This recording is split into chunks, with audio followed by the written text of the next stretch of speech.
तो मैं अमित कुमार सिंह आपका अमित सिविल सर्विसेज एकेडमी में एक बार फिर से स्वागत करता हूं। दोस्तों, मेरे चैनल पर डेली बिहार करंट अफेयर्स, राष्ट्रीय तथा अंतर्राष्ट्रीय खबरों के साथ अपलोड होते हैं। इसी कड़ी में दोस्तों आज मैं आपके लिए 22 अगस्त 2023 के सभी इंपॉर्टेंट बिहार करंट अफेयर्स, राष्ट्रीय तथा अंतर्राष्ट्रीय खबरों के साथ अपलोड कर रहा हूं। दोस्तों, 6 अखबारों का निचोड़ आपको कहीं नहीं मिलेगा। तो दोस्तों चैनल से जुड़ जाइए, चैनल को सब्सक्राइब कर लीजिए, दोस्तों में शेयर करिए। इंपॉर्टेंट बिहार करंट अफेयर्स के साथ आपको मिलेगा हर चीज। तो चलते हैं आज के पहले क्वेश्चन की तरफ। घर घर मतदाता सत्यापन के मामले में बिहार का कौन सा जिला प्रथम स्थान पर आया है? देखिए, घर घर मतदाता सत्यापन के मामले में बिहार का समस्तीपुर जिला प्रथम स्थान पर आया है। ठीक है दोस्तों, जो है देखिए, बिहार में मतदाता का सत्यापन घर घर जाकर निर्वाचन आयोग की टीम कर रही है। तो उसमें दोस्तों जो समस्तीपुर जिला है वो प्रथम स्थान आया है बिहार का। दुर्लभ प्रजाति का पक्षी टाइटलर लीफ वार्बलर को पहली बार बिहार के किस जिले में देखा गया है? देखिए, दुर्लभ प्रजाति का एक पक्षी है जिसका नाम है टाइटलर लीफ वार्बलर, को पहली बार बिहार के भागलपुर जिले में देखा गया है। बिहार के कितने शहरों में आईटी आधारभूत संरचना विकसित की जाएगी? तो बिहार के देखिए 56 शहरों में आईटी की आधारभूत संरचना विकसित की जाएगी और जो है आईटी स्टार्टअप शुरू किए जाएंगे बिहार में। बिहार के विज्ञान एवं प्रौद्योगिकी मंत्री सुमित कुमार सिंह हैं। मुख्यमंत्री नीतीश कुमार ने कितने अंबेडकर विद्यालय बनाने की घोषणा की है? देखिए, मुख्यमंत्री नीतीश कुमार ने हाल ही में 10 SC/ST विद्यालय या अंबेडकर विद्यालय बनाने की घोषणा की है। नीतीश कैबिनेट ने एक साथ 10 अंबेडकर विद्यालय बनाने का फैसला लिया है। पटना जिले के पटना शहर, मसौढ़ी, फुलवारीशरीफ, नवादा के अकबरपुर, सुपौल के छातापुर, समस्तीपुर के विभूतिपुर, गया के टिकारी डोभी और बेलागंज के अलावा दरभंगा के बहादुरपुर में अंबेडकर छात्रावास सह विद्यालय बनेगा। बिहार के शिक्षा मंत्री प्रोफेसर चंद्रशेखर हैं। भारत के शिक्षा मंत्री धर्मेंद्र प्रधान हैं। बिहार के किस जिले में नया मेडिकल कॉलेज खोलने की घोषणा मुख्यमंत्री नीतीश कुमार ने की है? तो देखिए, बिहार के सहरसा जिले में नया मेडिकल खोलने की घोषणा हाल ही में मुख्यमंत्री नीतीश कुमार ने की है। बिहार के स्वास्थ्य मंत्री तेजस्वी यादव हैं। भारत के स्वास्थ्य मंत्री मनसुख मंडाविया हैं। सिंचाई के लिए बारिश पर निर्भर बिहार के कितने जिलों में जल संचयन यूनिट लगाई जाएगी? देखिए, बिहार के लगभग जो 17 ऐसे जिले हैं जो बारिश के पानी पर ही सिंचाई के लिए निर्भर हैं। बारिश के पानी पर ही सिंचाई के लिए निर्भर हैं, तो उन जिलों में जल संचयन यूनिट लगाई जाएगी सिंचाई की सुविधाओं को बढ़ाने के लिए। तो बिहार के जल संसाधन मंत्री संजय कुमार झा हैं। बिहार के लघु जल संसाधन मंत्री जयंत राज हैं। तो बिहार के 17 जिलों में जल संचयन यूनिट लगाया जाएगा। बिहार के कितने जिलों में 19,50,000 खर्च कर ग्राम स्तरीय मिट्टी जांच प्रयोगशाला बनाई जाएगी? तो बिहार के 13 जिलों में 19,50,000 खर्च कर ग्राम स्तरीय मिट्टी जांच की प्रयोगशालाएं बनाई जाएगी। हाल ही में अभिनेता पंकज त्रिपाठी के पिता का निधन हो गया। पंकज त्रिपाठी बिहार के किस जिले के रहने वाले हैं? तो देखिए दोस्तों, पंकज त्रिपाठी बिहार के गोपालगंज जिले के रहने वाले हैं। इनकी फिल्म ओ माई गॉड 2 हाल ही में रिलीज हुई है। मिर्जापुर वेब सीरीज से ये पॉपुलर हुए थे। हाल ही में मुख्यमंत्री नीतीश कुमार ने कितने अंबेडकर विद्यालय खोलने की घोषणा की? ऊपर हम लोगों ने ये क्वेश्चन देखा दोस्तों, 10 खोला जाएगा। बिहार के अनुसूचित जाति तथा अनुसूचित जनजाति मंत्री कौन है? तो ये रत्नेश सदा है। संतोष कुमार सुमन जो हम पार्टी के थे, उन्होंने इस्तीफा दे दिया था अनुसूचित जाति तथा अनुसूचित जनजाति मंत्री से, तो उनके जगह रत्नेश सदा को बनाया गया है। प्रधानमंत्री नरेंद्र मोदी 15वें ब्रिक्स सम्मेलन में भाग लेने कहां पहुंचे हैं? देखिए दोस्तों, 15वां ब्रिक्स सम्मेलन दक्षिण अफ्रीका की अध्यक्षता में जोहान्सबर्ग में हो रहा है। ब्रिक्स उभरती राष्ट्रीय अर्थव्यवस्थाओं के एक संघ का शीर्षक है। इसके घटक राष्ट्र ब्राजील, रूस, भारत, चीन और दक्षिण अफ्रीका है।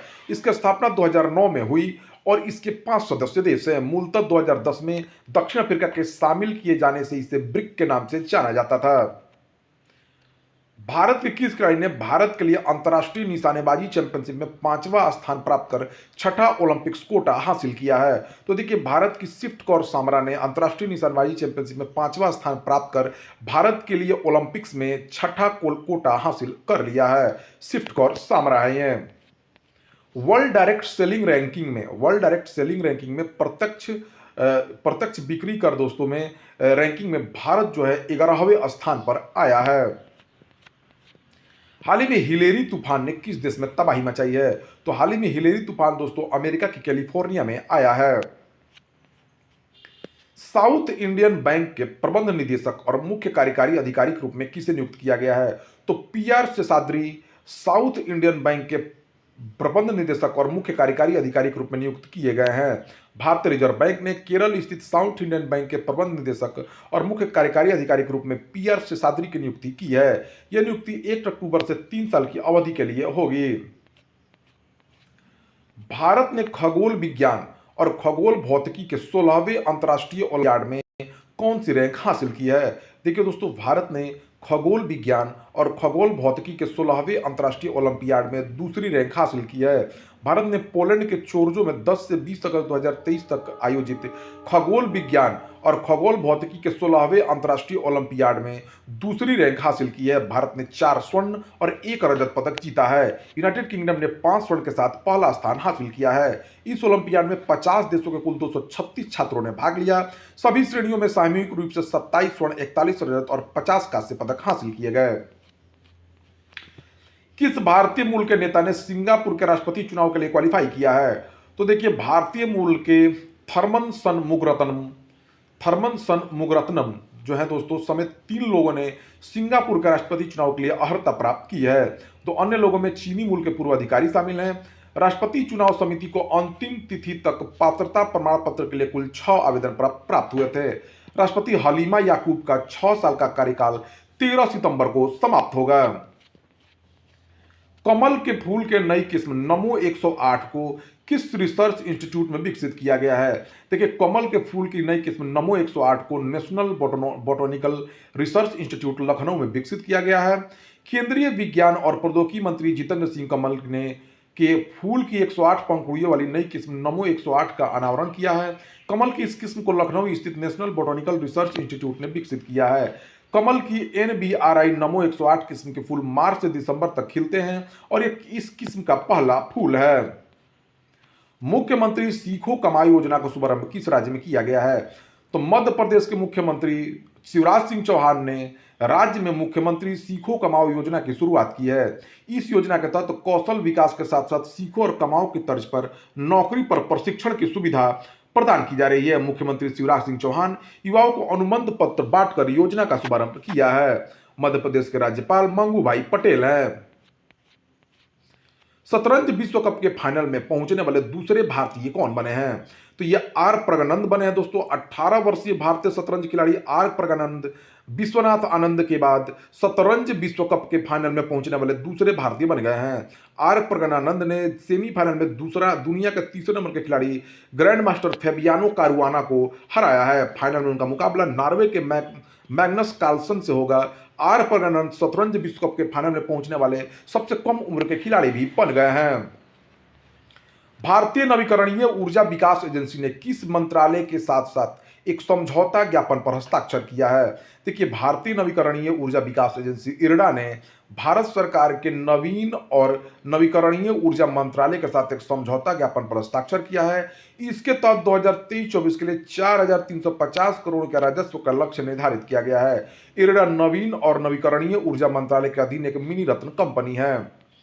20वां आसियान भारत आर्थिक मंत्रियों की बैठक का आयोजन कहाँ किया गया है? तो 20वां आसियान भारत आर्थिक मंत्रियों की बैठक का आयोजन इंडोनेशिया में किया गया है। भारत ने इंडोनेशिया के सेमारंग में 20वीं आसियान भारत आर्थिक मंत्रियों की बैठक में भाग लिया। राजेश अग्रवाल अतिरिक्त सचिव वाणिज्य विभाग वाणिज्य मंत्रालय ने भारत का प्रतिनिधित्व किया। इस वर्ष की बैठक का मुख्य एजेंडा आसियान भारत माल व्यापार समझौतों की समय पर समीक्षा करना था, जिस पर 2009 में हस्ताक्षर किए गए थे। Bharat new car assessment programme को किसने लॉन्च किया है? तो देखिए, इसको नितिन गडकरी ने लॉन्च किया है। केंद्रीय सड़क परिवहन और राजमार्ग मंत्री नितिन गडकरी ने नई दिल्ली में Bharat new car assessment programme launch किया है, जिसका लक्ष्य भारत में 3.5 टन तक के वाहनों के लिए वाहन सुरक्षा मानकों को बढ़ाकर सड़क सुरक्षा को बढ़ाना है। यह असेसमेंट प्रोग्राम 1 अक्टूबर 2023 से शुरू होगा और ऑटोमोटिव इंडस्ट्री स्टैंडर्ड के 197 पर आधारित होगा। नेपाल के नए मुख्य न्यायाधीश के रूप में किसे नियुक्त किया गया? तो नेपाल के नए मुख्य न्यायाधीश विशंभर प्रसाद श्रेष्ठ बने हैं। नेपाल के राष्ट्रपति रामचंद्र पौडेल ने विशंभर प्रसाद श्रेष्ठ को नेपाल का मुख्य न्यायाधीश नियुक्त किया है। इससे पहले संसदीय सुनवाई समिति ने सर्वसम्मति से इस पद के लिए श्रेष्ठ का समर्थन किया था। विशंबर प्रसाद श्रेष्ठ की नियुक्ति अगले 14 महीनों के लिए की गई है। नेपाल के पीएम जो है पुष्प कमल दहल है। नेपाल के साथ भारत की 5 राज्य अपनी सीमाएं साझा करते हैं। इनमें बिहार, उत्तर प्रदेश, पश्चिम बंगाल, उत्तराखंड और सिक्किम शामिल हैं। नेपाल से सटे बिहार के 8 जिले पश्चिमी चंपारण है, पूर्वी चंपारण, सीतामढ़ी, मधुबनी, सुपौल, अररिया और किशनगंज हैं। नेशनल ग्रीन ट्राइब्यूनल राष्ट्रीय हरित प्राधिकरण के चेयरमैन कौन बने हैं? तो नेशनल ग्रीन ट्राइब्यूनल हरित राष्ट्रीय हरित प्राधिकरण के जो चेयरमैन है वो प्रकाश श्रीवास्तव बनाए गए हैं। किस राज्य सरकार ने राज्य में सरकारी सेवाओं की डोर स्टेप डिलीवरी तथा ग्रामीण डिजिटल सशक्तिकरण को बढ़ावा देने के लिए ग्रामीण मित्र योजना की शुरुआत की है? तो देखिए दोस्तों, गोवा राज्य सरकार ने सरकारी सेवाओं की डोर स्टेप डिलीवरी तथा ग्रामीण डिजिटल सशक्तिकरण को बढ़ावा देने के लिए ग्रामीण मित्र योजना की शुरुआत की है। गोवा के मुख्यमंत्री प्रमोद सावंत हैं। गोवा के राज्यपाल श्री पीएस श्रीधरन पिल्लई हैं। भारतीय नौसेना का जहाज कुलिस पहली बार कहां पर आयोजित राष्ट्रीय अभ्यास सीकेट 2023 में भाग लिया है? तो भारतीय नौसेना का जहाज कुलिस पहली बार आयोजित बहुराष्ट्रीय अभ्यास सीकेट जो सिंगापुर में आयोजित होगा उसमें भाग लिया है।